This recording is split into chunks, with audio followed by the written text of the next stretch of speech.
Georgette কাপড়ের মধ্যে silk lassi সুতা দিয়ে হাতের কাজ করতে অনেকেই ভয় পান। তো আজকের ভিডিওতে আমি জর্জেট কাপড়ের মধ্যে সিল্ক লাচি সুতা দিয়ে এই শ্যাডো ওয়ার্কের টিউটোরিয়ালটি শেয়ার করছি। Master yellow colour weightless georgette কাপড়ের মধ্যে 4 নাল পরিমাণ সিল্ক লাচি সুতা দিয়ে এই ডিজাইনটি সেলাই করছি।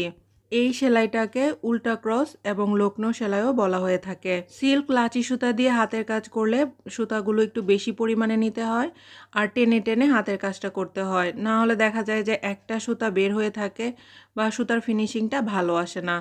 তবে সুতা টানার সময় অবশ্যই খেয়াল রাখতে হবে যেন বেশি জোরে টানা না হয়, তাহলে কিন্তু আবার ফ্রেম খোলার পর কাপড়টা কুঁচকে যেতে পারে।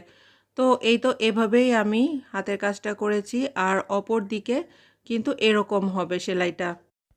টিয়া কালারের কাপড়ের উপর কি কালারের সুতা দিয়ে ডাল এবং পাতা সেলাই